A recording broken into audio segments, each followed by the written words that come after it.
Assalamualaikum warahmatullahi wabarakatuh.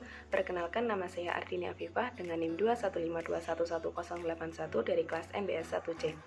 Di sini saya akan menjelaskan perbandingan penulisan referensi menggunakan format EPA Style dan MLA Style.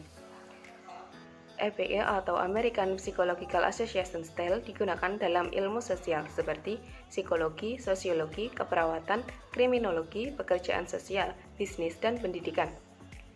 Yang selanjutnya, MLA atau Modern Language Association Style digunakan dalam bidang humaniora seperti sejarah, sastra, bahasa, filsafat, seni, teater, agama, antropologi, hukum, dan politik.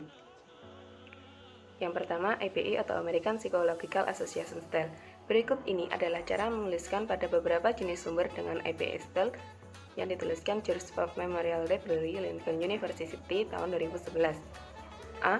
Buku atau tesis atau proceeding seminar dengan format dasar, nama penulis atau pengarang, tahun terbit atau publikasi, judul utama buku atau anak judul buku, edisi keberapa jika ada, kota terbit, negara atau singkatan negara bagian di Amerika, dan yang terakhir penerbit. B. Periodikal yang memuat artikel dari koran, majalah, dan jurnal dengan format dasar, nama penulis atau pengarang, tahun publikasi, judul utama artikel atau anak judul artikel, judul atau serial, judul atau nama serial, volume atau nomor isu, dan yang terakhir halaman. C. Webpage dengan format dasar, nama penulis atau pengarang, tahun, bulan, tanggal artikel, judul atau nama dari webpage, anak judul dari page, dan retrieved from URL atau nama penulis atau pengarang, judul atau nama dari webpage, anak judul dari page, retrieved from bulan, tanggal, tahun from URL. Dan yang selanjutnya, MLA atau Modern Language Association Style.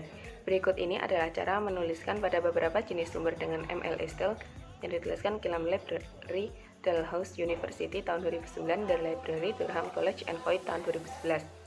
A. Buku atau tesis atau proceeding seminar. Dengan format dasar, sebutkan jenis media yang digunakan seperti print, web, email, atau lecture, dan sebagainya. Tuliskan nama keluarga atau belakang penulis atau pengalang, nama depan, judul utama buku atau anak judul buku, edisi keberapa jika ada, kota terbit atau penerbit, tahun terbit atau publikasi, dan yang terakhir jenis media yang digunakan. B. Periodikal yang memuat artikel dari koran, majalah, dan jurnal dengan format dasar, sebutkan jenis media yang digunakan seperti print, web, email, lecture, dan sebagainya.